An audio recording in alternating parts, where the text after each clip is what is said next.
Africa Content TV. Ẹ̀yìn tí wọ́n fi ilẹ̀ gbogbo wa náà ní látòrí gómìnà wa tó jẹ́ ẹni àkọ́kọ́ nípínlẹ̀ Ọ̀yọ́.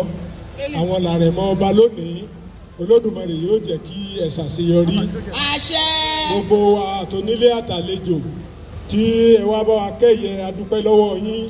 Iwájú lọ́lá ìrìn lọ, òkè lọ́lọ́ ẹ̀fọ̀n rè, ìléwọ́ ọlọ́sọ́kì ìgbẹ́yìn, iwájú lọ́lá gbogbo wọn máa lọ o. Gbogbo ẹ̀ tó wá lókèèrè nítòsí ní kálukú aláwọlé láyọ̀ àtàlàáfíà. Àní tàbí mẹ́yìn ká tó wọlé. Gbogbo wa pátápátá ọmọdé ní ọgbẹ̀yìn àwa náà o. Àbáyé débi ire o. Àbágbà débi ọrọ̀run o.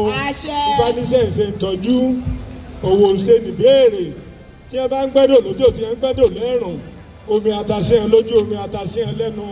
Bíbá fún onílé fún tẹ̀tí ọmọ dẹ kó ló pẹja nínú omi, yọ fà kó àrùn sẹ́yìn, àpò wà là á fi sílẹ̀ ẹ̀dọ́mọ ẹni.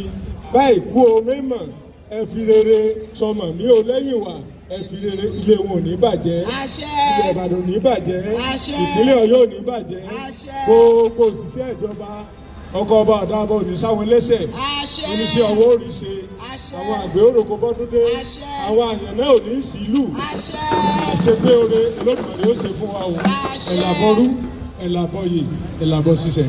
Ògbó àtọ́ àsúre ìwòrìwò fún. Àdúpẹ́ lọ́wọ́ bàbá wa Àràbálẹ̀ Ìbàdàn. Ẹ jẹ́ kí bàbá wa Ládìs bí àwọn náà gbà kínní.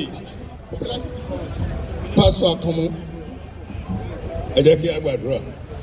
Orúkọ Jésù. Àmín. Ọlọ́run tó dá ọ̀run àti ayé. Àmọ̀rírì ìfẹ́ yín sí àwọn ènìyàn yín láyé. Àti sí ìlú Ìbàdàn yìí. Àti fún bàbá kábíyèsí Olúbàdàn tí wọ́n pa ipò dà. Tó lò wọ́n tí a sì lè gbà kó wọn fún ire ìlú yìí. Lórúkọ Jésù sì ó lágbà ìgbà ọpẹ́ wa. Àmín. Lẹ́yìn ìpapòdà wọn, ìlú Ìbàdàn kó wà ní àlàáfíà. Àmín Jésù. Ọmọ sì dàrú.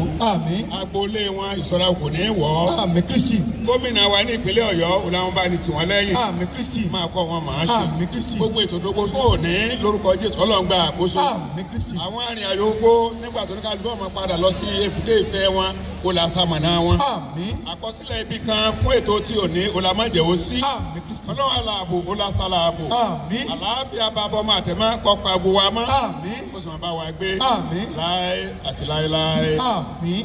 Àmín. Àmín lórúkọ Jésù. Thank you.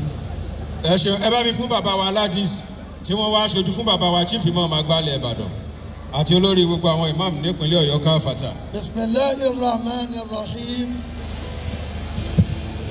Allahumma anta amartana bi du'aik. Amen. Wa wa'adtana bi ijabatik. Amen. Wa qad da'awnaka kama amartana. Amen. Wa ajibna kama wa'adtana. Amen. Ya zal jalali wal ikram. Amen. Innaka la tuliful mi'ad. Amen. Birahmatika ya arhamar rahimin. Amen. Allahumma ghfir lahu. Amen. Warhamhu. Amen. Waj'al al-jannata maswaahu. Amen. بحق لا إله إلا الله.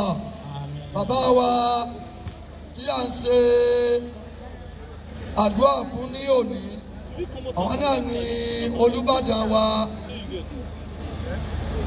Mahmood Ọlálékan. Ọlọ́run o, lílọ tí wọ́n kó láàrin wa má fi dá mùsíbà lẹ̀ ní Ọ̀yọ́ state, má fi dá wàhálà alẹ́ ní Ọ̀yọ́ state, má sì ṣe ní àkúfà fún wa. Ọlá Al-Qur'an ọlọ́kọ̀ forí jì wọ́n, ó mójú kó láìfi wọn, torí pé yìí ò lè rìn kórí ọmọ mi. Gbogbo tí wọ́n ṣe tó jẹ́ láìfi tọ́lọ́ ń kàkún láìfi ọlọ́mójú kó bẹ́ẹ̀.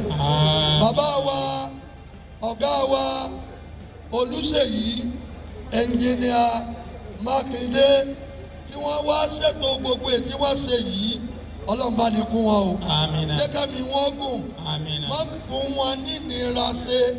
Wọ́n sì ti wọ́n rí ìnira lórí Ọ̀yọ́ state. Ọlọ́run wá bá ní kún wọn. Ọlọ́run àfọ́ àlọ́dọ̀ Ọlọ́run. Ọlọ́run wọlé tí wọ́n ṣe yìí náà, Ọlọ́run bí àmúradì wọn. Gbogbo tí Ọ̀yọ́ state látòkè tẹ délẹ̀, Ọlọ́run ṣe dáadáa fẹ́ nìkọ̀ọ̀kan wa. Bàbá wa ìmáàmù àgbà ilẹ̀ Yorùbá tí wọ́n rán wa wá àfi àṣẹ wọn wá dúró síbí ọlọ́ba ní sọ wọn má da Ọ̀yọ́ state rúgbọ́n wọn lọ́wọ́ subhana rabbika rabbil izzati amma yasifun wa salamun ala al-mursalin walhamdulillahi rabbil alamin sallu ala nabi sallallahu alayhi wa sallam. A dúpẹ́ lọ́wọ́ gbogbo àwọn bàbá láti inú ìṣẹ̀ṣe, láti inú ìjọ ọmọlẹ́yìn Kristi, láti inú ìjọ mùsùlùmí tí wọ́n ti ṣíwájú wa nínú àdúrà.